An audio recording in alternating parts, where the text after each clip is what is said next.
लोकसभा चुनाव की रणभेरी बज चुकी है। चरणों के मतदान संपन्न हो चुके हैं और इसी के साथ एशियन न्यूज़ पहुंच चुका है उत्तर पूर्व क्षेत्र में, जिसे बहराइच के नाम से जाना जाता है। और ये गंगा जमुनी तहजीब का एक शहर जाना जाता है और इस शहर की सीमाएं अंतर्राष्ट्रीय क्षेत्र यानी कि नेपाल को भी छूती हैं। नेपाल के साथ यहाँ की सीमाएं साझा होती हैं। यहाँ का कुछ क्या चुनावी माहौल है, किस किस सरकार बनने जा रही है और किस तरीके से किन मुद्दों पर लोग यहाँ जनता के बीच जाएंगे, ये ज़्यादा जानकारी करने के लिए हमारे साथ यहाँ तमाम राजनीतिक दल के प्रतिनिधि मौजूद हैं। यहाँ पर डॉक्टर अभिलाषा मौर्य जी हैं जो भाजपा से हैं, अभिलाषा वर्मा जी हैं और इसके साथ ही यहाँ पर तारिक खान जी हैं जो समाजवादी पार्टी से हैं। समाजवादी पार्टी का पक्ष रखेंगे सपा के और भी तमाम कार्यकर्ता हैं और राष्ट्रधारक दल से यहाँ के प्रत्याशी भी हैं, करण सिंह जी हैं। इन तमाम लोगों से यहाँ की जो मुद्दे हैं उन पर चर्चा करेंगे, बात करेंगे, जानेंगे कि क्या कुछ मुद्दे रहेंगे जो इस स्थान पर प्रभावी रहेंगे। वर्तमान समय की अगर बात करें तो मौजूदा समय में सबसे ज़्यादा सत्ता की बात करी जाती है तो सत्ता में भारतीय जनता पार्टी है। निश्चित ही पहला सवाल भारतीय जनता पार्टी से बनता है। अभिलाषा वर्मा जी, बहुत स्वागत है आपका एशियन न्यूज़ में। लोकसभा चुनाव की रणभेरी बज चुकी है, क्या कुछ मुद्दे हैं भाजपा के पास जो लेकर जनता के पास पहुँचेगी?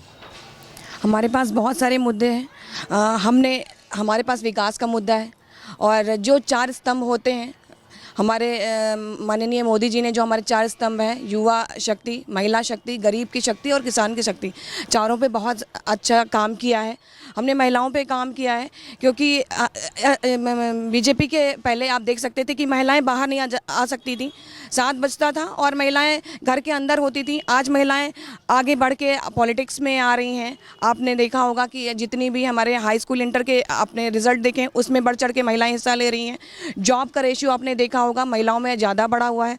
हमारे किसान खुश हैं, हमारे गरीब की थाली खाली नहीं है। हमारे जो युवा हैं उनको हम हर तरह से सपोर्ट कर रहे हैं, जैसे स्टार्टअप इंडिया है या स्वनिधि योजना है या प्रधानमंत्री मुद्रा योजना है। इसके अंतर्गत उन्हें 20 लाख तक लोन की सुविधा है। जो मेन मुद्दा है हमारा विकास का मुद्दा, हम उसको लेके आए हैं। जो हमारी भावनाओं से जुड़ा हुआ मुद्दा है कि हमने राम मंदिर का निर्माण किया है। ये सारे मुद्दे लेके हम आगे बढ़ रहे हैं कि और हमारी जीत निश्चित है।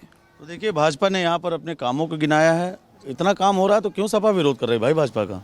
ऐसा है, इन्होंने कहा था कि किसानों की आय दुगनी कर देंगे, तो ये देखना चाहिए ना कि किसानों की आय कैसे दुगनी की और कितनी की।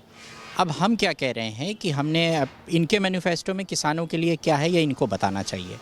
6,000 रुपये किसानों को किसान सम्मान निधि मिल रही है 1 साल में। हमने अपने मैनिफेस्टो में वादा किया है कि उनको 60,000 रुपये देंगे।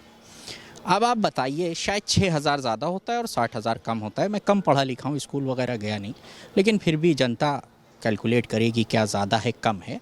हमारा मकसद ये है कि जनता को ये बताना कि बीजेपी इन सालों में क्या नहीं कर पाई थी।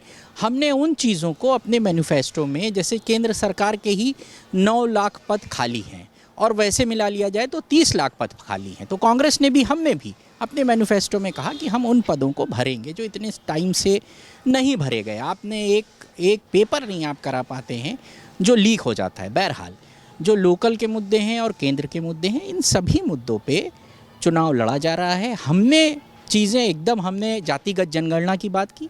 आपने कहा कि अगर समाजवादी पार्टी से अखिलेश यादव साहब आते हैं तो सारी नौकरियां यादवों को दे दी जाती। कैसे पता चलेगा कि किसका क्या स्टेटस है? जब आरक्षण हुआ था तो वो 10 साल के लिए किया गया था। अब ये कहा जा रहा है कि जातिगत जनगणना करा दी जाए। भाजपा ने पार्लियामेंट में जवाब दिया कि वो जातिगत जनगणना नहीं कराएंगे।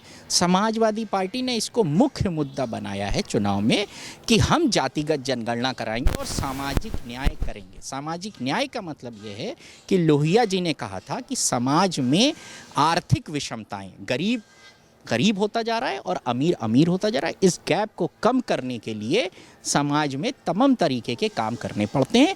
उसी में से जातिगत जनगणना भी है। जब जातिगत जनगणना हो जाएगी तो पता चलेगा कि किसके लिए कितना डेवलपमेंट करना है। इसलिए समाजवादी पार्टी और समाजवादी पार्टी के राष्ट्रीय अध्यक्ष अखिलेश यादव साहब ने कहा है कि हम सत्ता में आएंगे, हम जातिगत जनगणना कराएंगे, हम सत्ता में आएंगे, अग्निवीर जैसी योजना को ख़त्म करेंगे। जो आपने कहा कि ठेके पे आप रखेंगे लोगों को, अब ठेके पे लोग रहेंगे अगर, तो वो मुझे नाम नहीं याद आ रहा, मैंने अभी कुछ दिन पहले भी ये बात कही थी, लद्दाख में जिनके ऊपर 3 इडियट पिक्चर बनी थी, वो वहाँ धरने पे बैठे हैं कई दिनों से।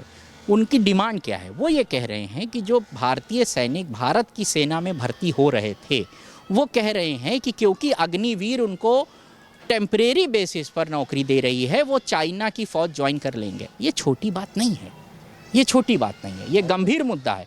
इसको भारत सरकार को एड्रेस करना चाहिए। लेकिन क्योंकि बीजेपी को लगता है कि उसने जो कर दिया वही सही है, यहीं पर आप लोकतंत्र का खंडन करते हैं।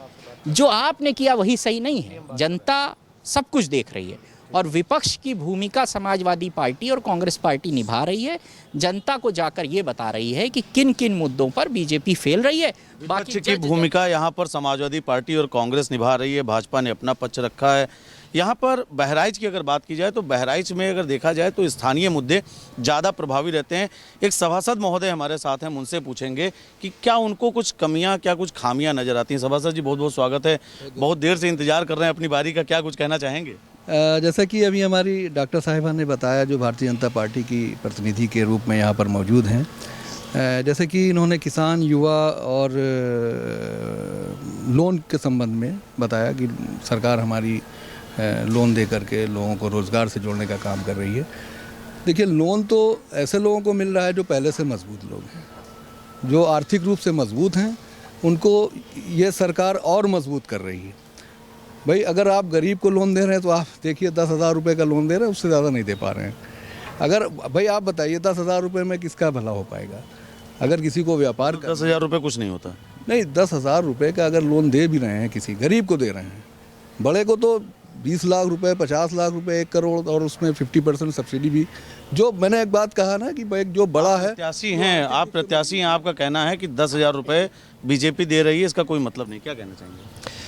पैसे का तो महत्व होता है, रुपया चाहे 1 हो चाहे 2 हो, लेकिन यह देखिए, ये लोकसभा का चुनाव है, यह भारत का सबसे बड़ा चुनाव होता है। इसके चुने हुए प्रत्याशी देश में कानून बनाते हैं और देश की जनता के हित में बनाए जाते हैं। और भाजपा ने देश की जनता के साथ छलावा किया है और कोई काम नहीं कर रही है। आप कब तक कांग्रेस को बदनाम करके कि कांग्रेस ने इसको बेचा है और लूटा है और उसके नाम पर अपनी गलतियां छुपाएंगे? आपको भी तो 10 साल मौका मिला, आपने जनता को क्या दिया? कांग्रेस ने जब इस देश को छोड़ा था 2014 में, तब इस देश में 26 करोड़ लोग गरीब थे और आज मोदी जी स्वयं कहते हैं कि हम 80 करोड़ लोगों को 5 किलो का राशन देते हैं। तो आपने गरीबी रेखा को आपने घटाने बजाय बढ़ा दिया। मैं चुनौती देता हूं मोदी जी को, मैं 5 किलो गल्ला हर महीने दूंगा। मोदी जी उसके उससे अपना पूरे भारत को 80 करोड़ लोगों को खिला रहे हैं, वो 5 किलो आप देंगे? मैं नहीं दूंगा, लेकिन आप उस खाने को देने के बजाय लोगों को रोजगार क्यों नहीं देते हैं? 5 किलो गल्ले से क्या रोजगार क्यों नहीं देते हैं? भाजपा से सवाल बनता है भाई, पूछ रहे हैं रोजगार क्यों नहीं देते? देखिए, रोज़गार के लिए तो हम लोगों ने काफ़ी कोशिशें की हैं, बट आपके पास ये मुद्दा है कि सिर्फ रोज़गार, आप लोग बोलते हैं कि हाँ रोज़गार चाहिए, बट एक मैं उदाहरण देना चाहती हूँ। जैसे आपने बताया कि हाँ जनसंख्या का रेशियो और बढ़ता जा रहा है। सपोज दैट हमारे पास अगर 1 रोटी है और अगर उससे 10 लोगों में बांटना है तो हम लोग ईजी गोइंग उसको डिवाइड कर सकते हैं। बट अगर 1 रोटी को खाने वाले 100 लोग रहेंगे तो कहीं ना कहीं तो उनमें कुछ ना कुछ चीज़ें हमें और ऐड ऑन करनी पड़ेगी ना। इसीलिए हमें ये स्टार्टअप या जो हमारी मुद्रा योजना है, इनको हमें शुरू करना पड़ा। और जैसे भाई साहब ने बताया कि 10,000 जो स्ट्रीट वेंडर हैं उनके लिए है, जो हमारे जिनको कोई पूछता नहीं था, जो हमारे ठेले वाले हैं, जो हमारे रिक्शा वाले हैं, उनको कोई कभी नहीं पूछता था, उनको 10,000 रुपये दिए जा रहे हैं कि वो अपना जो है स्तर, जो है आर्थिक स्तर ऊंचा कर सके। एटलीस्ट वो कुछ भी, अगर फल का ठेला लगा रहे हैं तो 10,000 एनफ होते हैं आई थिंक उन्हें ठेला लगाने के लिए या रिक्शा चलाने के लिए। और अगर आप कहें कि हम 60,000 रुपये, 60,000 आप कैसे दे सकते हैं प्रति जनसंख्या वाइज इतने करोड़ लोगों को? आप खुद ही बताइए कि वो पैसा कहाँ से आएगा। आप एक जेन्युइन चीज़ें बताएं ना, कि हम अगर बताते हैं कि हमें 6,000 रुपये मिल रहा है किसानों को, तो 6,000 जेन्युइन मिल रहा है। 60,000 वो किताबों में नहीं है कि हम 60,000 देंगे और हम आसमान में तारे दिखा रहे हैं कि भाई हम आपको 60,000 देंगे। 60,000 आसमान में तारे दिखा रहे हैं। राष्ट्रीय स्तर पर आप राजनीति कर रहे हैं, क्या कहना चाहेंगे? आपका जो कार्ड आपने उपलब्ध कराया उसमें भी तमाम बड़े वैश्विक मुद्दे लिखे हैं आपने, क्या कहना है आपका? देखिए, बहन जी ने बहुत अच्छे से बताया कि हमारे प्रधानमंत्री जो है मुद्रा योजना चला रहे हैं, 10,000 रुपये दे रहे हैं, 10 लाख दे रहे हैं, 20 लाख दे रहे हैं, यहाँ वहाँ पैसा बांट रहे हैं। सबसे बड़ा सवाल कि पैसा आ कहाँ से रहा है? सन 2004 में भारत देश पर 10 लाख करोड़ का विदेशी कर्ज था। 2014 आते आते यूपीए की बंदरबाट की वजह से 55 लाख करोड़ का भारी भरकम कर्ज हो गया इस देश के ऊपर। और आज की डेट में भारतीय जनता पार्टी की लूट की वजह से, इनकी फ्री की बंदरबाट की वजह से इस देश पे 205 लाख करोड़ का कर्जा हो चुका है। कौन चुकाएगा ये कर्जा? क्या डोनाल्ड ट्रंप आएंगे चुकाने के लिए? सी जिनपिंग आएंगे चुकाने के लिए? देखिए 1990 में भारतीय जनता पार्टी वास्तविक रूप में अस्तित्व में आई, हर कोई उसको जान गया, उनकी सरकारें बनने लगी। 1990 से लेकर आज तक इन 34 वर्षों में 17 साल भारतीय जनता पार्टी ने केंद्र में अपनी सरकार बनाई है और 100 से अधिक बार अलग अलग राज्यों में अपनी सरकार बनाई है। इतना ही शासन या इससे कुछ कम कांग्रेस ने किया।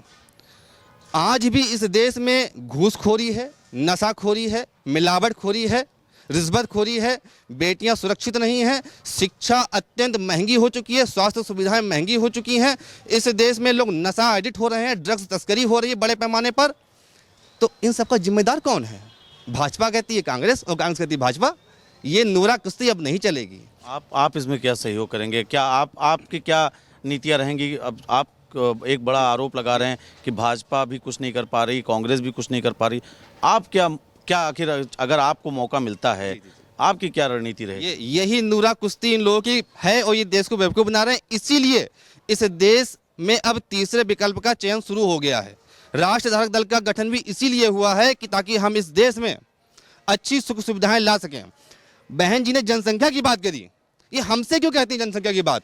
अपने प्रधानमंत्री से क्यों नहीं कहती है कि आप जनसंख्या नियंत्रण कानून लागू करिए? आप सीएए लागू करेंगे? सीएए लागू होना चाहिए। आपका मुद्दा और भाजपा का मुद्दा तो एक हो गया। भाजपा केवल कहती है 1990 से, देखिए बीजेपी का जो फुल फॉर्म है वास्तव में बहुसंख्यक समाज को बेवकूफ़ बनाओ पार्टी है। इन्होंने इतने समय तक शासन किया इस देश पर, जनसंख्या नियंत्रण कानून लागू नहीं किया, न्यायालयों की समय सीमा तय नहीं की। आज भी 30 साल 40 साल 50 साल मुकदमा चलता है। इन्होंने घुसपैठियों को बाहर नहीं किया, बल्कि इनकी सरकार में घुसपैठियों की संख्या डबल हो गई।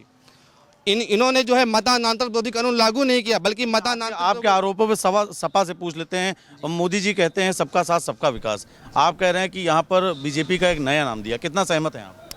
नहीं, देखिए सबका साथ कहाँ से दिखता है, आप मुझको बताइए। जिस तरीके से सांप्रदायिक बातें प्रधानमंत्री ने की, मुझे अफसोस होता है इस बात का।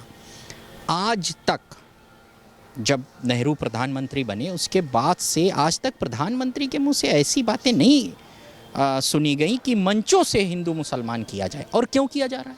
क्योंकि आपको ये लगा कि पहले फेज़ के बाद आप हार रहे हो। उससे पहले तो विकास की बात कर रहे थे, बता रहे थे कि बहुत ज़्यादा नौकरी दे दी और युवाओं को रोज़गार दे दिया। उसके बाद क्या हो गया? उसके बाद दोनों लोगों ने, अमित शाह ने और मोदी साहब ने, अपना स्टैंड बदला और हिंदू मुसलमान को लेके आए। और फिर फाइनली जो आखिरी विकल्प था पाकिस्तान को भी ले आए। पाकिस्तान को भी अभी शायद आज ही कल में कहा उन्होंने कि कांग्रेस वहाँ से सपोर्ट करती है, ये करती है। अच्छा, तो वहाँ बिरयानी खाने राहुल गांधी गए थे बगैर बताए। आप अफ़गानिस्तान गए थे, टहलते हुए चले गए, मिले। तो क्या कांग्रेस ने, अखिलेश जी ने कहा था कि चले जाना वहाँ मुशर्रफ के साथ बिरयानी खा लेना? हमने लिखित में दिया था, आग्रह किया था, कुछ किया था? नहीं किया था। तो क्यों गए थे भाई? इसलिए कह रहा हूँ मैं जी, अगर ये बात आती है मेल मिलाप की और इसकी, तो एक समय अखिलेश यादव और कांग्रेस भी लगातार विरोध में रही। अखिलेश यादव और राहुल को साथ आने की क्या ज़रूरत पड़ गई? एक सिर्फ जो बीजेपी आरोप लगा रही सत्ता लोलुपता का, कहीं वही तो कारण नहीं है?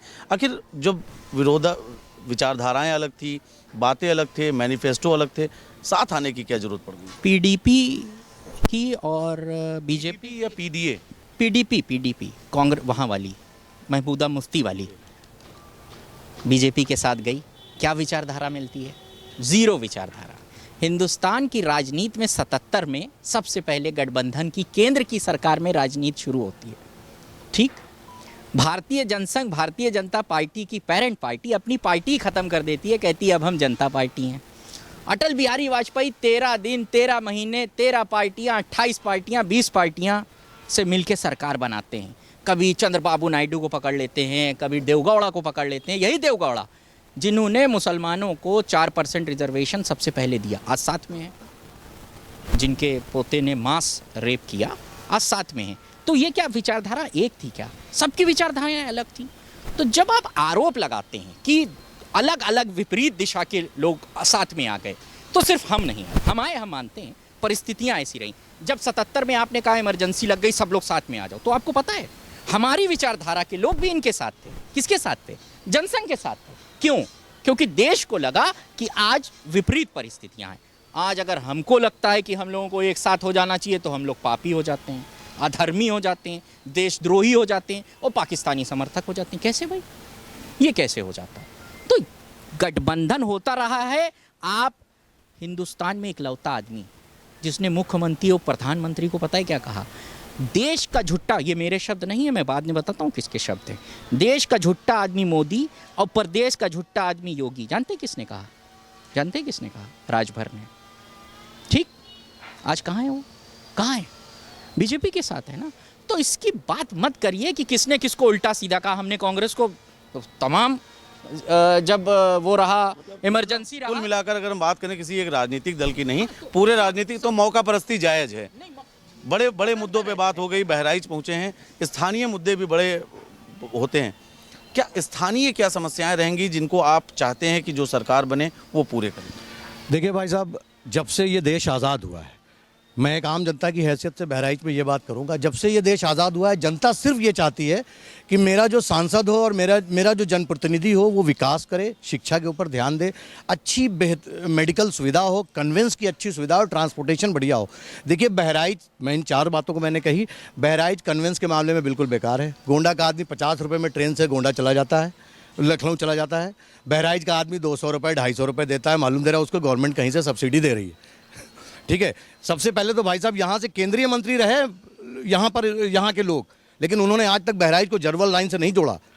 सिर्फ बड़ी लाइन वो भी करी, वो भी आज से 25 साल पहले नीतीश कुमार जब रेल मंत्री हुआ करते थे तो उन्होंने कहा था कि बहराइच को बड़ी लाइन कर देंगे। भाई साहब गोंडा से बहराइच का तो कन्वेंस था ही, आप गोंडा को बहराइच को गोंडा का कन्वेंस तो था ही, लेकिन आप बहराइच को जरवल से जोड़ दो। हमारे बच्चे भी दिल्ली और बाहर एग्जाम देने जाना चाहते हैं तो उनको जो 2000 और 3000 रुपये वो किराया खर्च करके जाते हैं, वो ट्रेन में बैठेंगे और वहाँ चले जाएंगे। दूसरी चीज़ सर, नहीं सवाल पर पहले जवाब ले लेते हैं। एक बड़ा मुद्दा बताया कन्वेंस का।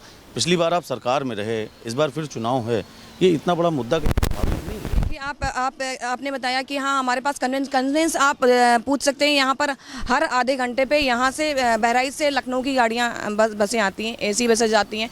जहाँ पर हमें 6 घंटे लगते थे, 3 घंटे लगते थे साइड से जाने में, वहाँ पर आज हम 2 घंटे में लखनऊ पहुँच जाते हैं। तो मुझे नहीं लगता है कि कन्वेंस का ये मुद्दा जायज़ है। सर देखिए ऐसा है, मैम चूँकि ऐसे घराने से ताल्लुक़ रखती हैं कि उनकी मैं बड़ी रिस्पेक्ट करता हूँ और पूरे बहराइच के परिवारों पर इनके पति का जो है वो एहसान है, वो एक अच्छे पेडिटिशियन है, इसलिए मैं इनके किसी सवाल को किसी राजनीतिक मोड़ के हिसाब से जवाब नहीं दूंगा। मैं रिस्पेक्ट करता हूं। लेकिन दूसरी चीज़, जैसे मैम ने बोला, बिल्कुल हुआ है मैम, लेकिन आप 250 रुपये खर्च करते हो। गोंडा का आदमी 50 रुपये में ट्रेन से जाता है, हम 250 रुपये में जाते हैं। हमको चाहिए बहराइच से जरवल की बड़ी लाइन। दूसरी चीज़ सर, बहराइच में मेडिकल कॉलेज बन गया, 10 साल से देख रहा हूँ, आप जाके देखिए डिस्ट्रिक्ट हॉस्पिटल से बेकार हो गया वो। पहले तो मेडिकल कॉलेज में इंस्ट्रूमेंट सारे रखे हुए हैं, चलाने वाला कोई ऑपरेटर नहीं है। कह रहे हैं भाई साहब किसी से पूछ लीजिए। कह रहे हैं जी, आप क्या कहना चाहेंगे? मैं यही कहना चाह रहा हूँ कि देखिए, ना भाजपा, ना कांग्रेस, ना सपा, ना बसपा, मेरी कोई पार्टी नहीं है। जो मेरे लिए बोले वही मेरी पार्टी। एक बहुत बड़ी यहाँ पर बात की है, तमाम राजनीतिक दलों को इन्होंने किनारे कर दिया है। साफ तौर पर यह कहा है कि जो जनता का है वो हमारा नेता। तो एक बड़ा संदेश कम से कम यहाँ से गया है। अब यहाँ पर और भी तमाम लोग हैं, उनसे भी बात करेंगे, जानेंगे, समझेंगे कि क्या कुछ यहाँ का माहौल दिख रहा है। हालांकि अभी तक यहाँ पर जो भी आपने मुद्दे देखे वो राष्ट्रीय मुद्दों पर बात हुई। स्थानीय मुद्दों पर कुछ बात कर लेते हैं। पिछली बार आप सरकार में थी, इस बार फिर चुनाव है। पिछले क्या वादे थे जो आपने पूरे किए थे? इस बार क्या कुछ नए वादे हैं जिनको पूरा करने की कसरत करेंगी?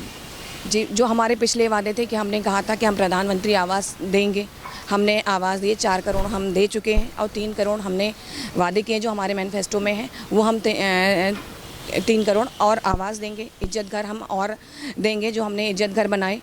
हमने लोगों को राशन दिया, 5 जो है राशन दिया। आयुष्मान की योजना है, आयुष्मान में आज आपको 5 लाख रुपए मिलते हैं। अब जो हमारे मैनिफेस्टो में है कि जो 70 साल के से अबव के लोग हैं, उनको जो कोई भी हो, किसी भी एज ग्रुप का हो, उसकी आर्थिक स्थिति कुछ भी हो, उसको आयुष्मान से जोड़ा जाएगा, उसको इसकी निधि प्राप्त होगी। हम इन सब सारे जो हमारे विकास के मुद्दे हैं, स्वास्थ्य के मुद्दे हैं, शिक्षा के मुद्दे हैं, उन पे सब पे लगातार काम कर रहे हैं और उसी पे ही आगे बढ़ेंगे। डॉक्टर साहब, एक मुद्दा हमें यहाँ पर और दिख रहा है, शायद अभी आपकी नज़र इस पर नहीं पहुँची। हम देख रहे हैं तमाम राजनीतिक दल के जो लोग हैं वो एकला खड़े हैं, लेकिन आप यहाँ पर पूरे महिला शक्ति का प्रदर्शन कर रही हैं। ये क्या संदेश देना चाहेंगी? मैं ये संदेश देना चाहूँ कि ये बीजेपी की वजह से ये है जो हमारे में अंदर ये आत्मविश्वास आया है। आपने देखा होगा इसके 2014 से पहले जहाँ पर महिलाएं निकल नहीं पाती थी, बाहर नहीं आ पाती थी, हम लोग भी बाहर निकलते हुए डरते थे कि हाँ 6 बजे के बाद महिलाओं का बाहर निकलना बंद था। आज हमारे पार्टी से बहुत सारी महिलाएं जुड़ी हुई हैं। अभी कुछ दिन पहले हमने एक महिला सम्मेलन का आयोजन किया था जिसमें 1000 महिलाएं थी। हमने सारे विधानसभाओं में आयोजन किया जहाँ पर महिलाएं बाहर, जो गाँव की महिलाएँ जो बाहर नहीं निकलती थी, जो बात नहीं करती थी, आप उनको देखते होंगे वो बाहर निकल के आती हैं, वो जॉब करती हैं, वो समूह सखी हैं, वो आंगनवाड़ी से जुड़ी हुई हैं महिलाएं। तो वो सबसे बड़ा मुद्दा ये है कि जो हमें सिक्योरिटी दी है। सिक्योरिटी का, महिला सुरक्षा का एक मामला, महिला सुरक्षा का यहाँ पर एक मामला है। और भी जानकारी करते हैं। एक स्थानीय मुद्दा यहाँ का सुरक्षा का आया है, स्थानीय मुद्दा है। स्थानीय रूप से जो मैम ने कहा है, कितना सहमत है? 2022 के लास्ट एनसीआरबी के डेटा हैं। एनसीआरबी डेटा समाजवादी पार्टी कार्यालय से नहीं चलता है, सरकारी डेटा है। वो ये कहता है कि भारत में महिला अपराध में उत्तर प्रदेश 1 नंबर पे है। 22 का डेटा 23 में आया। सामूहिक बलात्कार में 1 नंबर पे। 2020 में जो रजिस्टर्ड महिला के खिलाफ अपराध थे वो 50,000 कुछ थे, 21 में 55,000 कुछ थे और 22 में 60,315 थे। कम हो गया महिला के खिलाफ अपराध। आपने योगी जी ने बताया। पहली बात तो देखिए, केंद्र के चुनाव में लॉ एंड ऑर्डर मुद्दा नहीं है, लेकिन फिर भी अगर उठाता है कोई कि चलिए आप मुद्दा बनाते हैं, चुनाव में लॉ एंड ऑर्डर कोई मुद्दा ही नहीं होगा। लॉ एंड ऑर्डर स्टेट का कह रही है, स्टेट का सब्जेक्ट होता है। मैं एक टेक्निकल बात, मैंने भी आपसे स्थानीय बात पूछी, आप फिर भारत पे पहुंच गए। नहीं, इसीलिए कह रहा हूँ, जैसे जब महिला सुरक्षा की बात होगी तो एनसीआरबी के डेटा में वो दर्शाना चाहिए। हत्या में पूरे भारत में उत्तर प्रदेश 1 नंबर। सर देखिए, बात तो एकदम फैक्ट है कि बहराइच में ना तो कोई ढंग का मेडिकल कॉलेज में गायनेकोलॉजिस्ट है, ना पीडियाट्रिशियन है, ना एनेस्थीसिया के सही डॉक्टर, मतलब जो होने चाहिए। नहीं मैम, एक बात कहूँगा कि जैसे जो पिछले 15-20 साल पहले जो डिस्ट्रिक्ट हॉस्पिटल की हाल थी, आज हमारा मेडिकल कॉलेज भी उस होने के बावजूद भी वो चीज़ नहीं है। सर मेडिकल कॉलेज का मतलब ये होता है कि कोई सीरियस पेशेंट जब सीरियस हो जाए तो उसको मेडिकल कॉलेज में भर्ती कराया जाए। सर यहाँ तो मेडिकल कॉलेज होते हुए उसको लखनऊ मेडिकल कॉलेज रिफ़र किया जाता है। देखिए, स्थानीय अगर बात की जाए तो यहाँ पे लोगों को निकलने के लिए सड़क नहीं मिलती है, पूरा दिन जाम रहता है, स्वास्थ्य सुविधाएं बहुत ही ख़राब हैं, शिक्षा व्यवस्था इतनी महंगी हो चुकी है कि मिडिल क्लास के पहुँच से बाहर हो चुकी है, मिडिल क्लास का जीना दुश्वार हो चुका है। आपकी और कुछ क्या मांग रहेगी? आधे से ज़्यादा जो अपात्र लोग हैं उनके आयुष्मान कार्ड हैं। पहली बात तो मेरे ख्याल से 3-4% लोगों के आयुष्मान कार्ड हैं। इसके अलावा अभी सरकार ने कहा था कि हम जिनका 6 यूनिट का परमिट होगा पात्र गृहस्थी का, उनको हम आयुष्मान कार्ड देंगे। आपने योजना तो लागू कर दी कि हम 6 यूनिट के लोगों को हम आयुष्मान कार्ड बना कर देंगे, लेकिन जब सूची हमारे यहाँ डिस्ट्रिक्ट लेवल पर आती है, डीआईओ ऑफिस में पता करते हैं, डीएसओ ऑफिस में, तो पता ये चलता है साहब कि 6 यूनिट का कार्ड हमारा है तो, लेकिन हमारा आयुष्मान यूनिट उसमें पात्र सूची में मेरा नाम ही नहीं है। तो ये बहुत बड़ा, जैसे घोषणा आपने कर दी उसको फॉलो भी करना चाहिए था। घोषणाएं पूरी होनी चाहिए थी, लेकिन सिर्फ आपने घोषणा कर दी। देखिए, आयुष्मान कार्ड वगैरह ये सब केवल धांधलेबाजी है, स्कैम है। स्वास्थ्य सुविधाएं बिल्कुल निःशुल्क होनी चाहिए और शिक्षा व्यवस्था पूरी तरह से निःशुल्क होनी चाहिए। आप मकान फ्री देते हो, 3-3 लाख रुपए देते हो, 3500 रुपये बेरोजगारी भत्ता देते हो, दुनिया भर के सब कुछ बांटते हैं। शिक्षा और स्वास्थ्य जो प्रत्येक व्यक्ति का अधिकार है, शुद्ध भोजन उसका अधिकार है, मिलावटखोरी इतनी चरम पर है कि छोटे छोटे बच्चे सिंथेटिक दूध पीने को मजबूर हैं। तो जब आप भोजन नहीं दे सकते हो, शिक्षा और स्वास्थ्य नहीं दे सकते, दुनिया भर के आप नाटक फैलते हो कि हम ये दे रहे हैं, वो दे रहे हैं, वो दे रहे हैं, वो दे रहे हैं। ये सब केवल झूठ है, फरेब है, दिखावा है और ये इनकी नूरा कुश्ती है। इन्होंने देश को बर्बाद किया है। दूसरी बात, ये हिंदू हृदय सम्राट बनते हैं ना, इनकी 19 तारीख के बाद में हर रैली में हिंदू मुस्लिम हिंदू मुस्लिम हिंदू मुस्लिम कर रहे हैं। ये हिंदुओं के 4 लाख मंदिर मठ ऐसे हैं जिनका आर्थिक शोषण बीजेपी कर रही है, सरकार कर रही है। पहले मुगल करते थे जजिया कर लगा करके, और 30 प्रकार के कानून बना के अंग्रेजों ने शोषण किया हिंदू मंदिरों का। फिर कांग्रेस ने किया, और वही शोषण वही जजिया कर बीजेपी सरकार हिंदू मंदिरों पर लगाती है। किसी मस्जिद से, किसी दरगाह से, किसी चर्च से, किसी गुरुद्वारे से उनको एक भी पैसा नहीं चाहिए, केवल मंदिरों का धन चाहिए। ये ऐसे हिंदू हृदय सम्राट हैं, ये नकली हिंदू हैं और ये हिंदुओं को बर्बाद कर रहे हैं। सपा और भाजपा के लोग राजनीति करते हैं, इनको जनता की समस्या से कोई मतलब नहीं है। और मैं यहाँ पर जो है, मेरा जो प्रत्याशी है वो जनता के हक के लिए लड़ रहे हैं और मैं भी जीतूंगा। और सपा को भी और बसपा को भी और कमल को भी पता चल जाएगा बहराइच की सबसे मूलभूत लड़ाई किससे करेंगे, बीजेपी से या सपा हम से? दोनों से लड़ रहे हैं। बहराइच की मूलभूत समस्या बाढ़ की समस्या है। महसी से लेकर हमारा मिहीपुरवा, चफरिया और बिछिया तक जो है हर साल बाढ़ के नाम पर धन आता है और नेता उसके बंदरबाट करते हैं और नेता जो है बहती है, उस पर कोई ध्यान नहीं देने वाला है। तमाम अरबों खरबों का फंड आता है, बीजेपी नेता हो चाहे कांग्रेसी नेता हो, वह जनता को डूबने मरने के लिए छोड़ दिया है, लेकिन उनके हित के लिए कुछ नहीं करते हैं। और अब की बीजेपी को भी और समाजवादी पार्टी को भी पता चल जाएगा कि उनकी क्या औकात है, क्योंकि जनता को शिक्षा चाहिए, स्वास्थ्य चाहिए, रोजगार चाहिए और भोजन चाहिए। आप उसके नाम पर जनता से केवल और केवल छलावा करते चले आए हैं। और आप जो है 60 साल कांग्रेस ने राज किया और आप कांग्रेस की गलतियां बताते हुए आप कहते हैं कि कांग्रेस ने ये नहीं किया, वो नहीं किया। 10 साल आपको मिला, आपने क्या किया? ये देखिए यहाँ पर तमाम लोग हैं, उन्होंने तमाम बड़ी बातें कही। साफ तौर पर यहाँ पर आरोप आए, प्रत्यारोप आए, लेकिन उनके बीच में यहाँ पर जो स्थानीय मुद्दे हैं वो कहीं ना कहीं प्रभावी साफ तौर पर देखे जा रहे हैं। कुल मिलाकर बहराइच की ये जो यहाँ पर तहजीब है, यहाँ पर आप देख सकते हैं यहाँ के जो संस्कार हैं वो पूरी तरीके से गंगा जमुनी तहजीब दिखाई पड़ती है। कुल मिलाकर यहाँ के स्थानीय मुद्दे इस बार चुनाव में ज़्यादा हावी रहने जा रहे हैं। जहाँ एक तरफ बीजेपी सपा पर तमाम आरोप लगा रही है, सपा उनके जवाब दे रही, वहीं सपा भाजपा पर आरोप लगा रही। लेकिन सपा और कांग्रेस एक होकर चुनाव लड़ रहे हैं, लेकिन बीजेपी उसके बाद भी यहाँ पर लगातार ये बात का दावा कर रही है कि इस बार फिर से वो यहाँ से कमल खिलाएंगे। जनता किसके साथ है ये तो आने वाले चुनाव बताएंगे, उसके परिणाम बताएंगे। हाल फिलहाल माहौल गर्म है और जैसे जैसे मौसम का पारा चढ़ता जा रहा है वैसे ही चुनाव का पारा भी कहीं ना कहीं चढ़ता दिख रहा है। बहराइच से एशियन न्यूज़ के लिए शिवांशु पटवा के साथ नितेश मिश्रा।